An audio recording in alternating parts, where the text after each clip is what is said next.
लंबी देर माइंस बंद हो चुकी हैं, लेकिन आज भी वहाँ एक पुराना अटेंडेंस रजिस्टर है। हर रात 2:17 पर माइंस के अंदर से एक सायरन बजता है और ये सायरन बजते ही उस अटेंडेंस रजिस्टर में कुछ नाम अपने आप उभर आते हैं और वो नाम उभर आने के बाद ये माइन उन इंसानों को अपनी ओर बुलाने लगता है।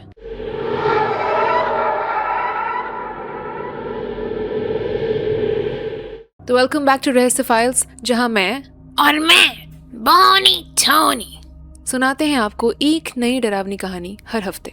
तो शुरू करते हैं आज की कहानी। दिसंबर का महीना था और देहरादून से मसूरी की तरफ चढ़ाई करते वक्त अब मौसम धीरे धीरे बदल रहा था। नीचे राजपुर रोड पर अब भी कई सारे कैफेज खुले हुए थे और गाड़ियां भी दिखाई दे रही थी, लेकिन जैसे जैसे गाड़ी ऊपर चढ़ती गई रास्ता अब खाली खाली सा होने लगा था। हवा में ठंडक अब पहले से कुछ ज्यादा बढ़ गई थी। रितिका ने अपना स्वेटर निकाल लिया। हर साल यहाँ ठंड के मौसम में कई टूरिस्ट घूमने आते हैं। यहाँ के देवदार के पेड़ और पहाड़ आपको किसी अलग ही अद्भुत दुनिया में ले जाते हैं। भैया 4 कप पहाड़ी चाय और बन ऑमलेट देना। रितिका ने गाड़ी से उतरते हुए सामने चाय की टपरी वाले भैया से कहा। आसमान अब गहरे नीले से कुछ काले रंग में परिवर्तित हो गया था और फिर बिना किसी चेतावनी के ही अचानक से बहुत तेज बारिश शुरू हो गई। हर तरफ धुंध थी। ये पहाड़ी बारिश नहीं थी, बल्कि सर्दियों में होने वाली हल्की हल्की बारिश थी, जो सीधा आपके कपड़ों के पार जाकर आपकी रूह जमा दे। मैडम, आप गाड़ी में बैठ जाओ, मैं चाय लेकर आ जाऊंगा। रितिका बारिश से बचते हुए झट से गाड़ी के अंदर बैठ गई।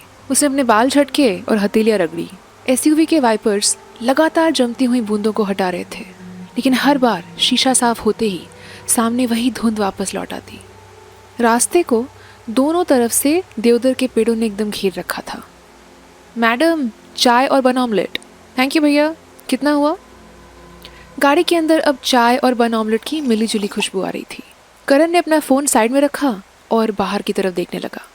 यार, ये जगह कुछ ज़्यादा ही सुनसान नहीं लग रही, उसने धीरे से कहा।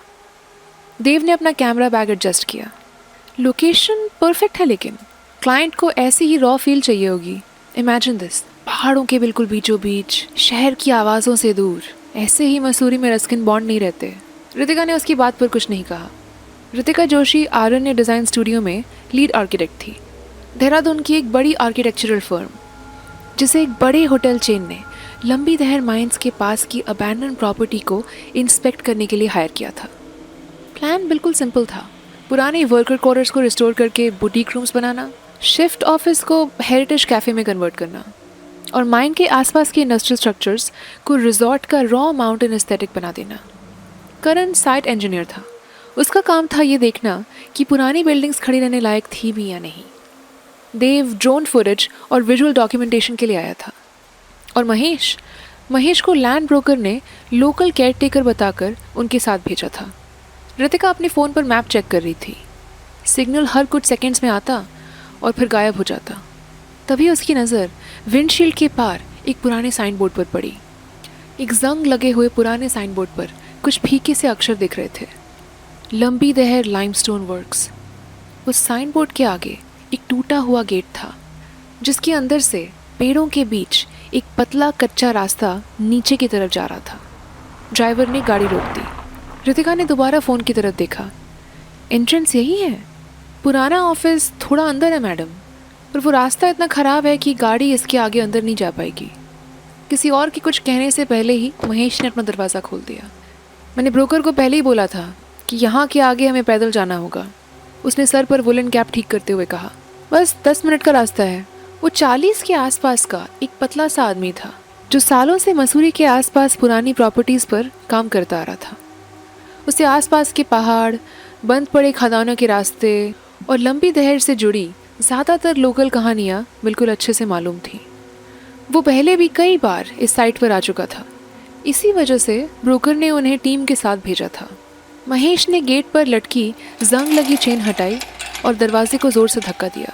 पैर संभाल कर रखना, उसने कहा। बारिश में ढलान के पत्थर कुछ ढीले हो जाते हैं। करण गाड़ी से उतरकर गेट के पार देखने लगा। तो यही है हमारा फ्यूचर लग्जरी रिजॉर्ट? देव ने अपना कैमरा निकाल लिया। ये जगह तो अभी से कमाल लग रही है। महेश ने काले होते हुए आसमान की तरफ देखा। पुराने मशीनरी आर्ट के पास तुम्हें ज़्यादा अच्छी फुटेज मिलेगी, लेकिन पहले ऑफिस इंस्पेक्ट कर लेना चाहिए। दोपहर तक बारिश और तेज़ हो सकती है। चारों गेट पार करके अंदर चले गए। वो रास्ता उन्हें पुराने वर्कर क्वार्टर्स के पास ले गया। ढलान के साथ खुले छत विहीन कमरे बने हुए थे, जिनकी दीवारें काई और बारिश की वजह से काली पड़ चुकी थीं। रितिका बाहरी दीवारों की दरारों को ध्यान से देखने के लिए कुछ पल रुकी। देव, इस वॉल के क्लोज शॉट्स लेना। इनमें से ज़्यादातर दीवारों को दोबारा बनाना पड़ेगा, करण ने कहा। लैंडस्लाइड के बाद नीचे वाली रो सबसे ज़्यादा अनस्टेबल हो गई थी, महेश ने बताया। सर्वे टीम्स भी इस साइड को यूजुअली अवॉइड करती हैं। वो लोग कमरों के अंदर नहीं गए, ज़रूरत भी नहीं थी। गिरती हुई छतें और टूटी दीवारें रितिका के ज़्यादातर सवालों के जवाब दे चुकी थी। कुछ मिनट बाद वो रास्ता उन्हें पुरानी मशीनरी यार्ड के पास ले गया। धुंध के नीचे जंग लगी माइनिंग इक्विपमेंट्स नज़र आ रही थी। 2 माइन कार्ट्स, एक ड्रिलिंग मशीन का आधा हिस्सा और एक बड़े से लोहे का चक्का। यार्ड के आखिर में एक पत्थर और कंक्रीट से बनी छोटी सी इमारत बनी हुई थी। उसके एंट्रेंस में एक टूटा हुआ सा लकड़ी का बोर्ड लटक रहा था। उस पर लिखा था शिफ्ट ऑफिस। इसकी हालत बाकी बिल्डिंग से बेटर लग रही है, रितिका ने कहा। ये ऑफिस क्वार्टर्स बनने के बाद बनी थी, महेश ने समझाया। दीवारें अभी भी मजबूत हैं, लेकिन अंदर का फ्लोरिंग शायद सड़ चुका है। रितिका ने उसकी तरफ देखा। आप अंदर जा चुके हैं? बहुत साल पहले। तो चलिए चेक करते हैं। महेश ने मना नहीं किया। वो सबसे आगे गया और लकड़ी के दरवाजे को गौर से देखने लगा। बारिश के मौसम में लकड़ी फूल जाती है, उसने कहा, और अपने कंधे को दरवाजे के बिल्कुल बीचों बीच टिकाते हुए उसे ज़ोर से धक्का दिया। दरवाज़ा काफ़ी आवाज़ के साथ खुला और कमरे के अंदर से सीलन भरी बू बाहर आई। पुराने कागज़, गीली लकड़ी और जंग की महक थी हवा में। महेश ने टॉर्च ऑन की और सबसे पहले अंदर गया। जब तक फ्लोर चेक नहीं हो जाता, दीवारों के पास रहना। रितिका उसके पीछे पीछे अंदर गई। कमरा छोटा सा था। एक कोने में स्टील कैबिनेट थी और दीवारों पर पुराने शिफ्ट स्केड्यूल्स अब भी चिपके हुए थे।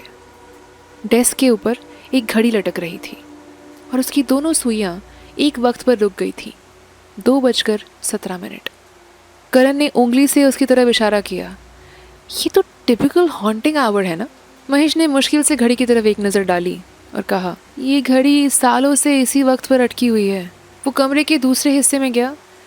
रितिका उसके पीछे दीवारों, छत और खिड़कियों के फ्रेम्स को ध्यान से इंस्पेक्ट कर रही थी, और देव पीलिंग चार्ट्स और जंग लगे कैबिनेट्स की फुटेज रिकॉर्ड कर रहा था। ये हेरिटेज कैफ़े बन सकता है, रितिका ने कहा। ओरिजिनल डेस्क रहने देंगे, चार्ट्स रिस्टोर कर देंगे और रूफ रीइंफोर्स। वो बोलते बोलते बीच में रुक गई। डेस्क के बिल्कुल बीचों बीच एक बड़ा सा काला रजिस्टर रखा हुआ था।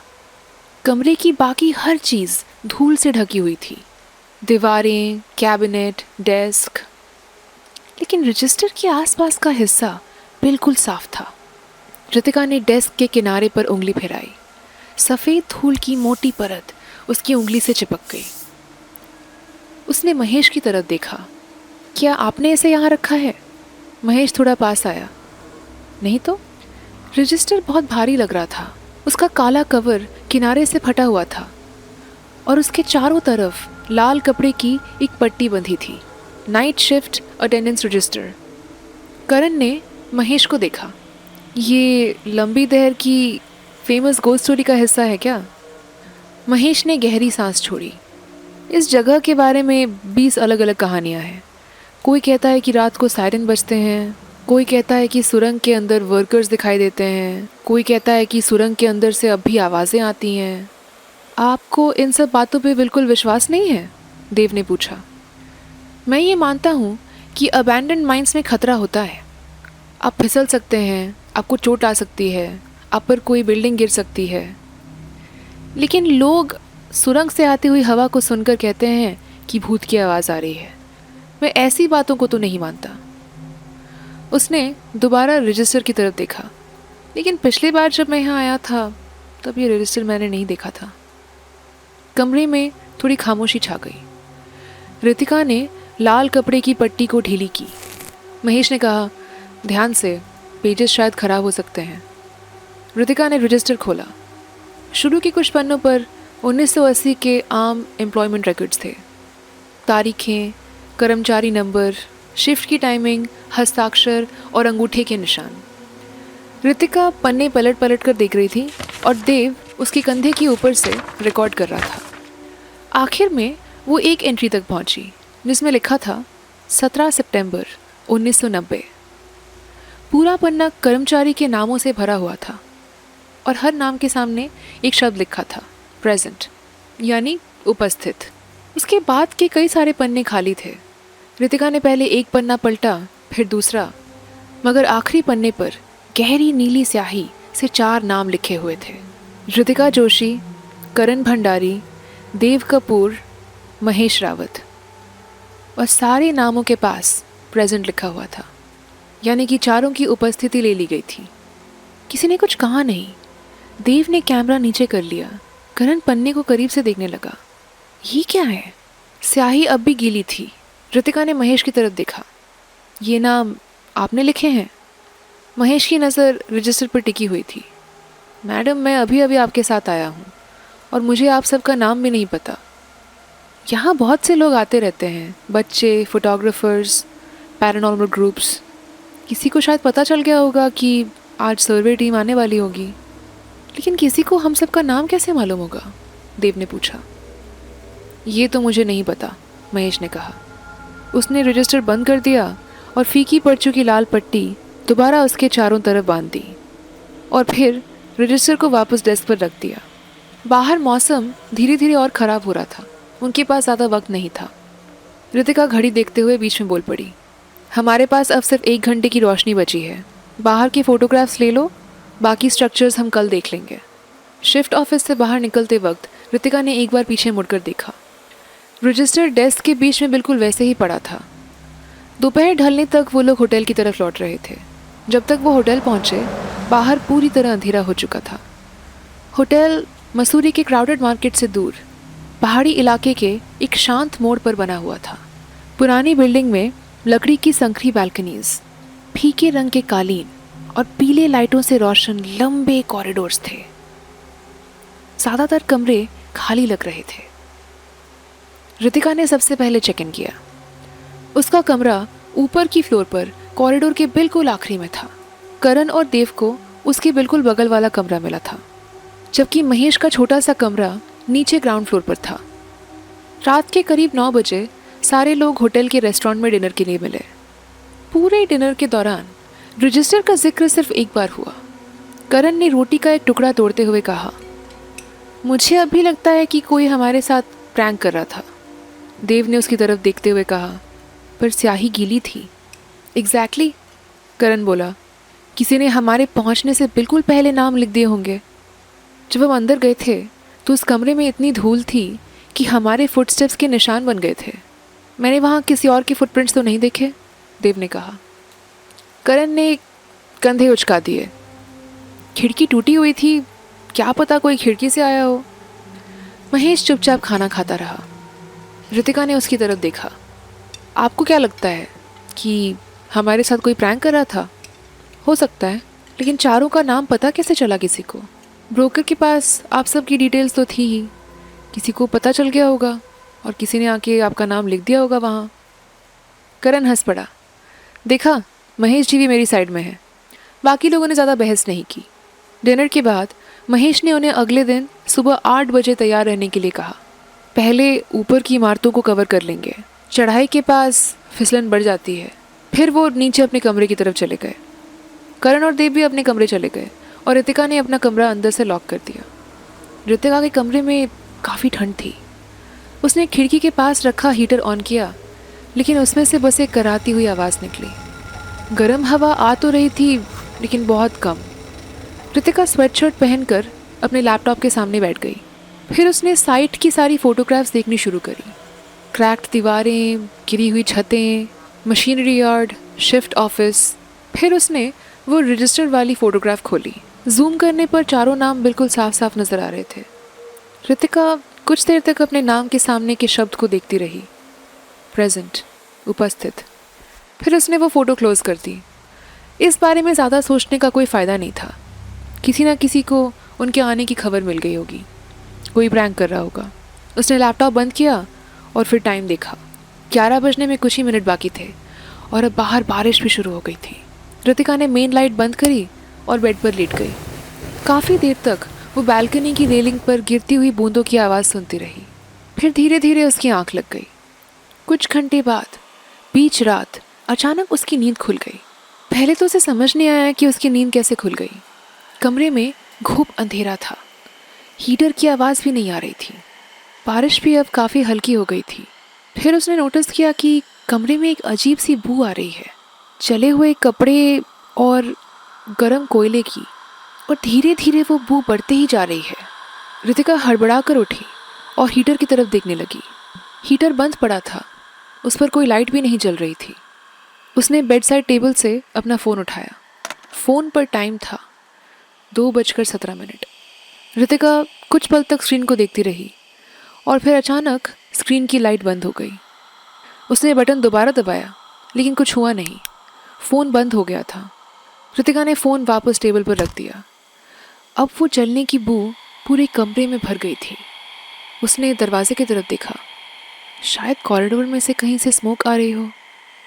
वो बेड से उठने ही वाली थी कि अचानक उसकी नज़र कमरे के बिल्कुल कोने पर पड़ी। अलमारी के पास अंधेरे में एक आदमी खड़ा था। रितिका अपनी जगह ही जम गई। वो आदमी लंबा और पतला सा था। उसने किसी पुराने माइनर की यूनिफॉर्म पहन रखी थी। कपड़े काले पड़ चुके थे और जगह जगह से जल भी गए थे। उसका चेहरा अंधेरे में दिखाई नहीं दे रहा था। वो ना हिला न तो कुछ बोला, बस कोने में खड़ा रितिका को देखता रहा।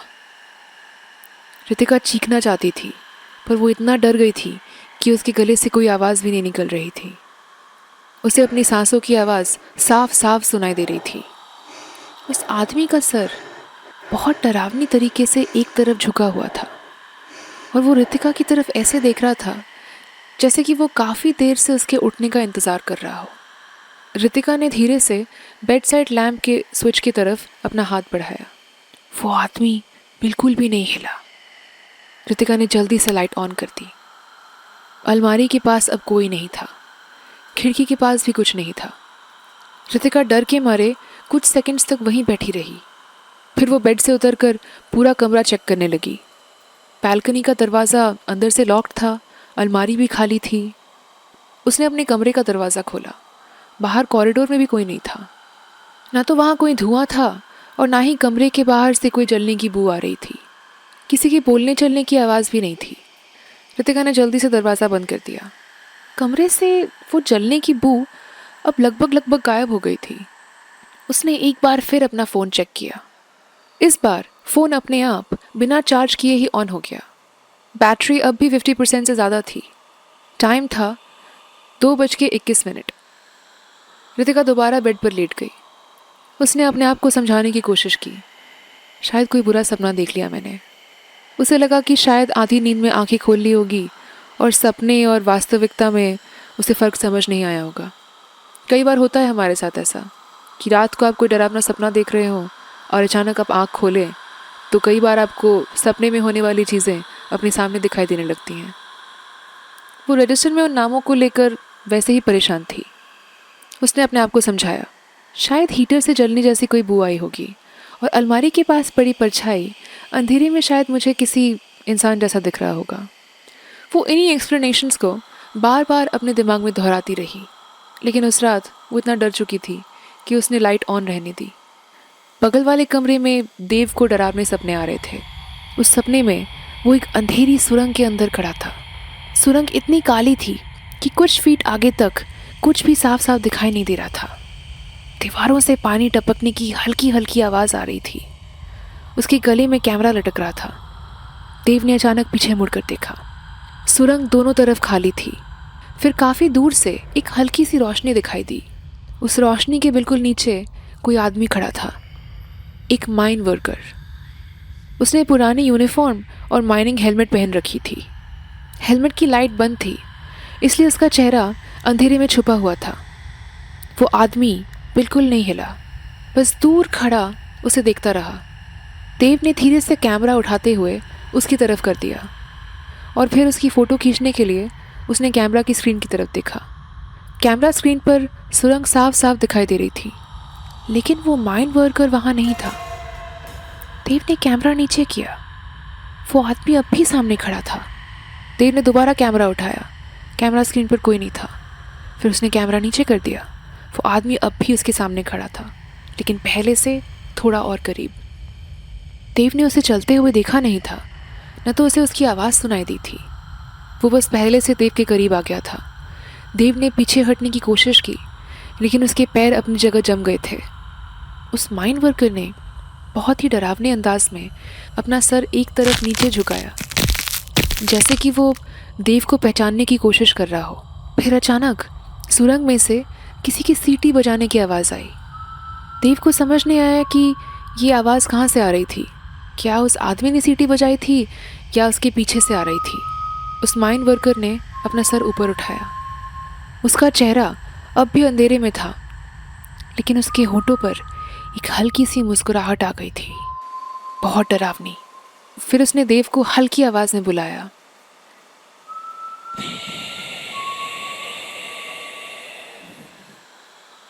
देव की आंख अचानक से खुल गई। वो अब होटल के बेड पर था। रूम में बहुत अंधेरा था और करण दूसरे बेड पर दीवार की तरफ मुंह करके सो रहा था।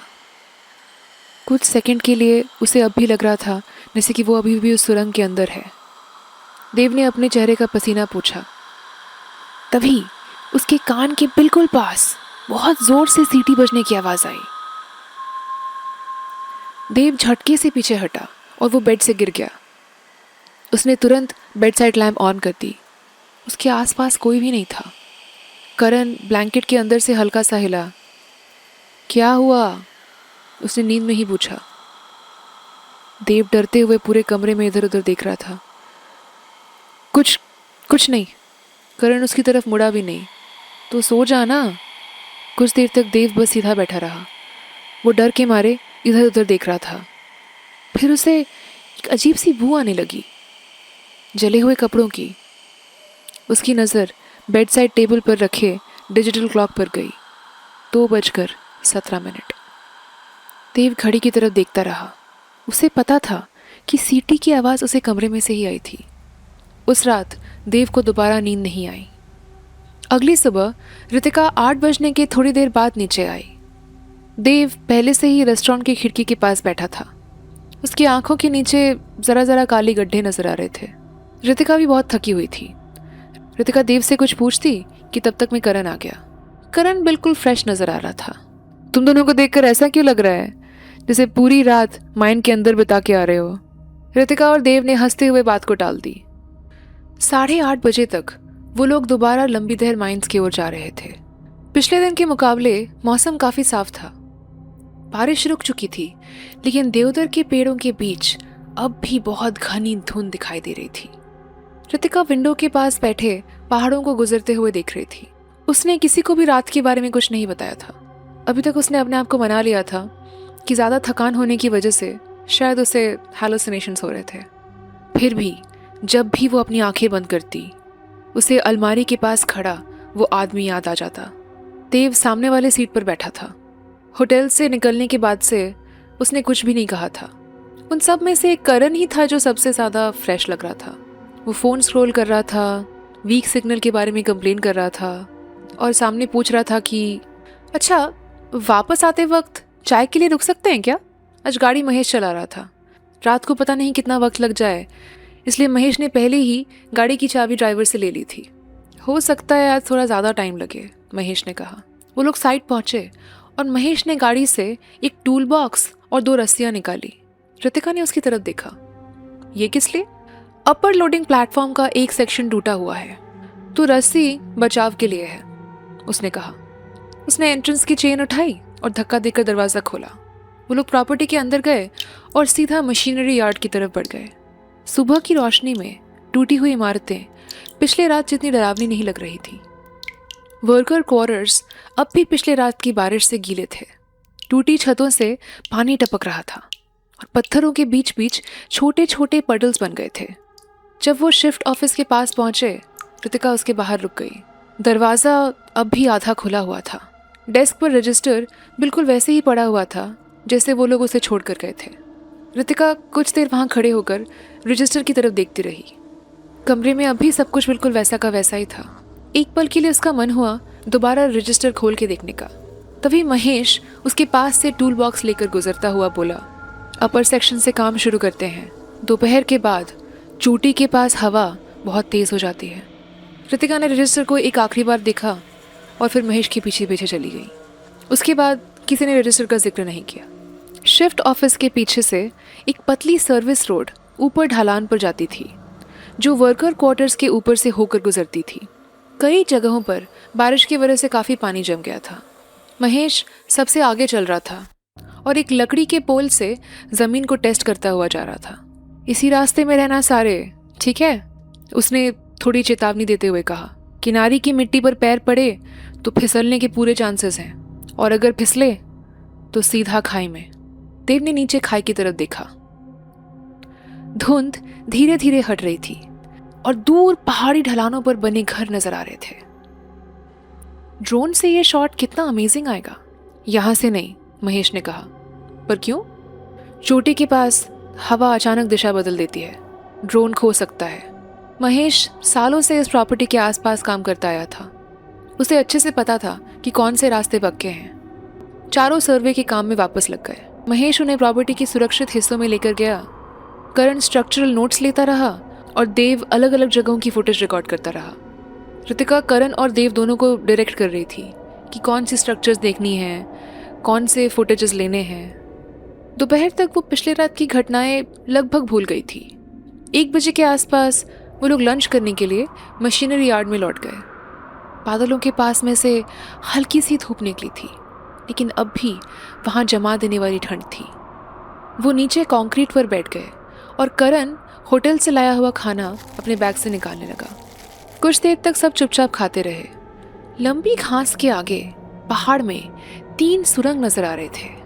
पहले 2 सुरंग बंद लग रहे थे। तीसरी सुरंग थोड़ी दूर थी और झाड़ियों के बीच आधी छुपी हुई नजर आ रही थी। उसके पास सफ़ेद पेंट से एक फीका सा नंबर दिखाई दे रहा था, नंबर 3। रितिका ने उसकी तरफ देखा। ये है टनल 3, महेश ने कहा। हाँ, मगर ये तो अभी ओपन लग रहा है। एंट्रेंस ओपन है, मेन पैसेज से अंदर जाकर कोलैप्स हो गया था, महेश ने बताया। शायद 70 या 80 मीटर तक, उससे ज़्यादा भी हो सकता है। करण ने महेश की तरफ देखा। ये जगह तो आज तक किसी ने ठीक से सर्वे नहीं करी है, तो आपको ये सब अच्छे से कैसे पता? मेरे चाचा जी यहाँ काम किया करते थे, महेश ने एक निवाला लेते हुए कहा। बचपन में उन्होंने मुझे पुराने सुरंग की मैप दिखाई थी। रितिका ने महेश की तरफ देखा। तो वो माइन के अंदर काम करते थे? क्या वो माइनर थे? हाँ, 6 साल तक। देव अब भी टनल नंबर 3 की तरफ देख रहा था। क्या आप कभी अंदर गए हैं? हाँ, एक आध बार, कुछ मीटर तक। करण हल्का सा मुस्कुराया। आपको डर नहीं लगा कभी? महेश ने ना में सर हिला दिया। अंदर आगे जाकर सांस लेना मुश्किल हो जाता है। बीम सड़ चुके हैं और ज़मीन कच्ची है। ऐसे पुराने मायन में मरने के लिए भूत की कोई ज़रूरत नहीं है। तो नहीं, मुझे भूतों का डर नहीं लगता। करण ने हाँ में सर हिलाया। Fair enough. सब दोबारा खाना खाने लगे। रितिका की नज़र अब भी उस सुरंग पर टिकी हुई थी। आसपास की जगहें दिन की रोशनी की वजह से अच्छे से दिखाई दे रहे थे, लेकिन सुरंग के एंट्रेंस के सामने बिल्कुल अंधेरा था। क्या लोग रात को आते हैं यहाँ घूमने के लिए? रितिका ने पूछा। हाँ, बाहर के कई सारे लोग जो शहर में नए हैं वो ज़रूर घूमने आते हैं, महेश ने बताया। और लोकल्स? नहीं, लोकल्स अंधेरा होने के बाद यहाँ नहीं भटकते। करण उनसे पूछ बैठा। पर क्यों? लोगों का ऐसा कहना है कि वहाँ के पुराने वर्कर्स की आत्मा को आज भी शांति नहीं मिली है। उन्हें लगता है कि वो अभी भी उस माइन में काम कर रहे हैं। तो हर रात 2:17 के बाद एक सायरन बजती है और सारे लोग काम करने के लिए इकट्ठा हो जाते हैं। रितिका, देव और करण ध्यान से सुन रहे थे। फिर महेश ने टनल नंबर 3 की तरफ देखते हुए कहा, ज़्यादातर कहानी इसी सुरंग से जुड़ी हुई है। लोग ये भी कहते हैं कि रात को अंदर से किसी पहचान वाले की आवाज़ आती है, किसी की बीवी की, आपके दोस्त की। महेश बिना रुके बोलता रहा। एक आदमी ने उस माइन से अपनी बीवी की आवाज़ सुनी थी और उसकी बीवी उस वक्त देहरादून में घर पर ही थी। कहते हैं कि वो अकेला नहीं था, इसलिए वो उस दिन बच गया। मगर यहाँ एक और आदमी आया था, बिल्कुल अकेला। उसने प्रॉपर्टी में घुसने के साथ ही पहले एक वॉइस मैसेज भेजा था। उसमें वो ये कह रहा था कि उसका छोटा भाई उसे सुरंग के अंदर बुला रहा है। सबसे अजीब बात तो ये थी कि उसका छोटा भाई 6 साल पहले गुजर गया था। वो आदमी फिर कभी दोबारा घर नहीं लौटा, उसकी बॉडी भी नहीं मिली। महेश आगे बोलता रहा, मैं इस जगह पर कई बार आ चुका हूँ। मैंने ना तो कोई भूत देखा, ना मुझे किसी की आवाज़ सुनाई दी। कुछ लोग कहते हैं कि यहाँ से लोगों को जलने की बू आती है। रितिका और करण ने तुरंत एक दूसरे की ओर देखा। दोनों की आंखों में अब डर था। लेकिन मैं इन सब बातों में नहीं मानता, महेश ने बोला। रितिका ने टनल नंबर 3 की ओर देखा। उसका पूछने का मन हुआ कि क्या पहले लोगों ने यहाँ किसी जले हुए माइन वर्कर को देखा है। देव भी अपने सपने के बारे में बता देना चाहता था, और ये भी कि उसे कहीं से सीटी की आवाज़ आई थी, पर देव भी चुप रहा। करण ने घड़ी देखी, 1:45 हो गए। रितिका भी अपनी नोटबुक लेकर उठ गई। चलो गाइज, बाकी का काम ख़त्म कर लेते हैं। महेश खड़ा हुआ और लंच बैग उठाया। अगर हमने जल्दी जल्दी काम ख़त्म किया तो 12 बजे तक पैकअप कर सकते हैं। सब ने अपना अपना सामान लिया और फिर वापस सर्वे के काम में लग गए। मशीनरी यार्ड से निकलते वक्त देव ने एक बार पीछे मुड़कर देखा। टनल नंबर 3 बिल्कुल खाली था, लेकिन फिर भी उसे ऐसा लग रहा था जैसे रोशनी के पीछे खड़ा कोई उसकी तरफ देख रहा है। उसे सुरंग से एक हल्की सी सीटी बजाने की आवाज़ आने लगी। देव रुक गया, लेकिन जब उसने दोबारा देखा तो वहाँ सिर्फ अंधेरा था। लंच करने के बाद वो लोग अपर सेक्शन का सर्वे कर रहे थे। मौसम ख़राब होने की वजह से काम ख़त्म करने में ज़्यादा वक्त लग रहा था। जब तक मैं उन्होंने सामान पैक किया, बाहर बिल्कुल अंधेरा हो चुका था। रितिका ने टाइम देखा, अब 10 बज रहे थे। अब हमें निकलना चाहिए, काफ़ी रात हो गई है। करण ने अपना वॉच देखा और कहा, अरे पर अभी तो 10 ही बज रहे हैं। हमारा प्लान था कम से कम 12 बजे तक रुक के काम ख़त्म करने का। देव ने भी हामी भर दी। हाँ, मुझे लगता है कि अगर आज रात को हम रुक के काम ख़त्म कर लेते हैं तो कल शायद वापस लौटना भी ना पड़े। सारे दोबारा काम में व्यस्त हो गए। कुछ देर के बाद रितिका ने अपना फ़ोन दोबारा चेक किया। फ़ोन में अब भी 10 ही बज रहे थे। देव और करण के फ़ोन पर भी वही टाइम था और महेश की घड़ी में भी 10 ही बज रहे थे। ऐसा कैसे हो सकता है? मुझे लगता है जैसे कुछ घंटों पहले भी 10 ही बज रहे थे। रितिका ने थोड़ा डरते हुए कहा। बाहर बिल्कुल अंधेरा हो गया था। रात को ठंड थोड़ी ज़्यादा बढ़ जाती थी। धुंध भी बहुत गहरी हो चुकी थी। टॉर्च की रोशनी भी बस अब कुछ फीट आगे तक ही जा रही थी। पूरा इलाका बिल्कुल सुनसान लग रहा था अब। ना तो वहाँ किसी उड़ती पंछी की आवाज़ थी, ना कीड़े मकोड़ों की। फिर अचानक थोड़ा आगे बढ़ते ही महेश ने बस कहा, हमें निकलना चाहिए अब यहाँ से। बाकी तीनों ने हामी में सर हिलाया, लेकिन थोड़ा आगे बढ़ते ही रितिका को एक अजीब सी आवाज़ आई। देव ने रितिका की तरफ देखते हुए कहा, ये आवाज़ क्या है? सुना तुमने? सुरंग के अंदर से कुछ लोगों के गाने की आवाज़ आ रही थी। सब एक ही लाइन को धीमी लय में दोहरा रहे थे।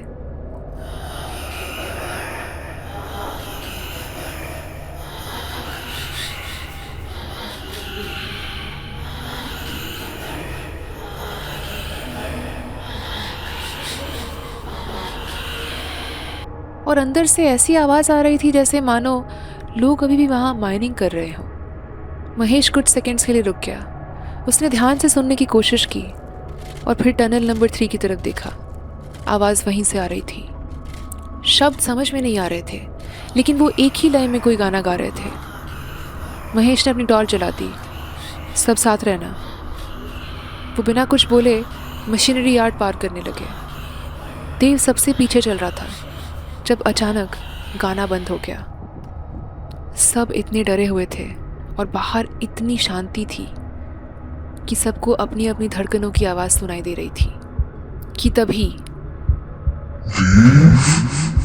किसी ने देव का नाम लिया। देव रुक गया। आवाज़ पुराने माइन कार्ट्स के पास से आई थी। उसने पीछे मुड़कर देखा। जंग लगी मशीनरी के आसपास कुछ भी नज़र नहीं आया। आवाज़ किसी आदमी की थी। देव उस आवाज़ की तरफ कुछ कदम आगे बढ़ा। माइन कार्ट के पास कोई आदमी खड़ा था। उसने पुरानी माइनिंग यूनिफॉर्म और सफ़ेद धूल से ढका हेलमेट पहना हुआ था। उसका चेहरा किसी मुर्दे की तरह बिल्कुल सफ़ेद पड़ चुका था। वो देव को देखकर मुस्कुरा रहा था। उसका सर एक तरफ थोड़ा झुका हुआ था और आंखें बिल्कुल खोखली थी। उसने एक हाथ उठाकर देव को अपनी तरफ बुलाया। देव घबरा कर पीछे हट गया। एक पल पहले वो माइन कार्ट के पास खड़ा था, लेकिन अब वो वहां नहीं था। अब वो थोड़ा आगे बढ़ चुका था, देव के काफी पास। वो मुड़कर भागने लगा। करण, यार्ड में कोई है। करण ने टॉर्च उठा ली। कहाँ? माइन कार्ट के पास। वो मुझे बुला रहा है अपनी तरफ। टॉर्च की रोशनी मशीनरी के ऊपर से होकर गुजरी। वहां पर कोई भी नहीं था। महेश ने देव का चेहरा देखा। देव हाँफ रहा था और बेहद डरा हुआ था। कौन था वहां? कोई माइन वर्कर था। मुस्कुरा रहा था मेरी तरफ देखकर। तभी पहाड़ की तरफ से एक तेज सीटी की आवाज़ सुनाई दी। ये वही सीटी की आवाज़ थी जो उसने होटल के कमरे में सुनी थी। सुना तुम लोगों ने? सबकी आंखें फटी की फटी रह गई। रितिका कुछ कहने ही वाली थी कि वो सीटी की आवाज़ शिफ्ट ऑफिस के बिल्कुल पास से आई। फिर एक और सीटी की आवाज़ वर्कर क्वार्टर्स के पीछे से। रितिका धीरे से मुड़ी। शिफ्ट ऑफिस के पास एक आदमी खड़ा था और एक और आदमी ड्रिलिंग मशीन के पास। यार्ड के किनारों पर और भी लोगों की परछाइयाँ दिखने लगी थी। सारे लोगों ने यूनिफॉर्म पहन रखे थे और हेलमेट लगा रखी थी। उन सब के हाथों में औजार थे। सब अपनी अपनी जगह खड़े थे और उन्हें देखकर बस मुस्कुरा रहे थे। कोई आगे नहीं बढ़ रहा था। फिर रितिका को वापस से वही जलने की बू आने लगी। शिफ्ट ऑफिस के पीछे से वही आदमी बाहर आया जिसे रितिका ने पिछली रात अपने कमरे में देखा था। रितिका ने कहा, मैंने इस आदमी को कल रात अपने कमरे में देखा था। देव ने उसकी तरफ देखा। होटल में? रितिका जवाब दे पाती उससे पहले ही वो मुस्कुराता हुआ माइनर उनके बिल्कुल सामने आ पहुंचा। उसने सीधा देव की तरफ देखा। कहाँ जा रही हो तुम सब? हमारे साथ नहीं रहोगे? सुरंग के अंदर उसके पीछे और भी कई सारे चेहरे दिखने लगे। माइनर फिर से मुस्कुरा दिया और बोला, अभी खत्म नहीं हुई है। जैसे देव पर किसी ने सम्मोहन किया हो। देव उसकी तरफ आगे बढ़ने लगा। करण ने तुरंत उसका हाथ पकड़ लिया। देव! देव ने जैसे सुना ही नहीं। उस माइन वर्कर ने अपना हाथ उठाया। उसके होठों के बीच से एक हल्की सी सीटी निकली। महेश ने देव को पीछे खींच लिया। इसकी बात मत सुनना तुम। यार्ड में खड़े सारे लोगों ने एक साथ अपना सर महेश की ओर घुमा दिया। फिर वहां से सायरन बजने लगा। आवाज पहाड़ के अंदर कहीं बहुत गहराई से आ रही थी। माइन कार्ट्स कांपने लगे। शिफ्ट ऑफिस की टूटी हुई खिड़कियां खटखटाने लगी। देव का कैमरा अपने आप ऑन हो गया। उसकी स्क्रीन पर टाइम फ्लैश हो रहा था। 2:17। रितिका स्क्रीन को देखते रह गई। इसका मतलब अभी 10 नहीं बज रहे थे। वो दरअसल वहाँ कई घंटों से फंस गए थे। उनकी घड़ियाँ रुक गई थीं। शिफ्ट ऑफिस के अंदर से पन्ने पलटने की आवाज़ आई। फिर किसी ने रजिस्टर से नाम पढ़ना शुरू किया। यार्ड में खड़े सारे मजदूरों ने एक साथ जवाब दिया। करण भंडारी, देव कपूर, फिर आखिरी नाम पुकारा गया। महेश रावत। यार्ड में खड़े सारे मजदूर महेश की तरफ मुड़ गए। महेश उन्हें देखता ही रहा। पहली बार रितिका ने महेश के चेहरे पर डर देखा था। भागो, उसने कहा। वो सारे गेट की तरफ दौड़े। मजदूर धीरे धीरे उनके पीछे अपने कदम बढ़ाने लगे। वो भाग नहीं रहे थे, वो चीख भी नहीं रहे थे, बस धीरे धीरे उसी डरावनी मुस्कुराहट के साथ उनका पीछा कर रहे थे। उनकी भारी जूतों की आवाज़ वही लय बना रही थी जिस लय में कुछ देर पहले वो गाना गा रहे थे। वो चारों दौड़ते भागते किसी तरह गाड़ी के पास पहुंच गए। महेश अपना दरवाज़ा खोलने की कोशिश कर रहे थे कि चाबी अचानक मिट्टी में गिर गई। करण भाग कर आया और फिर मिट्टी से चाबी उठाकर महेश के हाथ में पकड़ा दी। चारों जल्दी से गाड़ी में बैठ गए। गाड़ी जल्दी स्टार्ट करो। पता नहीं क्यों पर गाड़ी स्टार्ट ही नहीं हो रही थी। सामने से मजदूर उनके पास आते दिख रहे थे। चौथी कोशिश में जाकर वो गाड़ी स्टार्ट हुई। जल्दी चलो यहाँ से, देव ने कहा। महेश ने जल्दी से एक्सेलरेटर दबा दिया। गाड़ी भागते हुए टूटे हुए सड़क से बाहर निकली और सड़क की तरफ बढ़ने लगी। सारे मजदूर अपनी अपनी जगह पर रुक गए। उन्होंने गाड़ी के पीछे भागने की कोशिश नहीं की। वो बस वहाँ खड़े होकर उन्हें देखते रहे। कुछ मिनट तक गाड़ी में किसी ने कुछ नहीं कहा। देव सामने पैसेंजर सीट पर बैठा था। उसका एक हाथ डैशबोर्ड पर टिका हुआ था। उसकी सांसें बहुत तेज चल रही थी, लेकिन वो होश में था और धुंध के बीच बीच से महेश को रास्ता बता रहा था। यहाँ बाईं तरफ रखना, मोड़ के पास से धीरे, और होटल पहुँचने तक गाड़ी बिल्कुल मत रोकना। देव पीछे कैमरे को अपने सीने से लगाए बैठा था। रितिका बार बार रियर मिरर में देख रही थी। उसे डर था कि मजदूर अब भी उनका पीछा कर रहे होंगे, लेकिन गाड़ी के पीछे सिर्फ धुंध नजर आ रही थी। जब चारों होटल पहुंचे तो डैशबोर्ड की घड़ी झिलमिला उठी। 3 बज रहे थे। चारों गाड़ी से निकलकर कुछ देर बाद लॉबी में खड़े थे। किसी को समझ नहीं आ रहा था कि उस रात उनके साथ क्या हुआ। फिर महेश ने कहा, मुझे शायद तुम लोगों को बता देना चाहिए था, लेकिन यहाँ पर एक और कहानी है कि हर रात माइन के रजिस्टर में 2:17 के आसपास कुछ नाम लिखे जाते हैं और फिर वो माइन उन लिखे हुए नामों को अपनी तरफ बुला लेता है। देव के चेहरे पर अब डर नहीं, गुस्सा था। तो ये बात आप हमें पहले नहीं बता सकते थे? माफ़ करना मुझे लगा कि ये सिर्फ एक पुरानी कहानी होगी। फिर महेश अपने कमरे की तरफ बढ़ गए। बस एक आखिरी बात कही उन्होंने, आज रात कुछ भी सुनाई दे तो दरवाज़ा मत खोलना। करण ने डरते हुए उनसे पूछा, आपको लगता है कि वो हमारा पीछा करते हुए यहाँ पहुँच जाएंगे?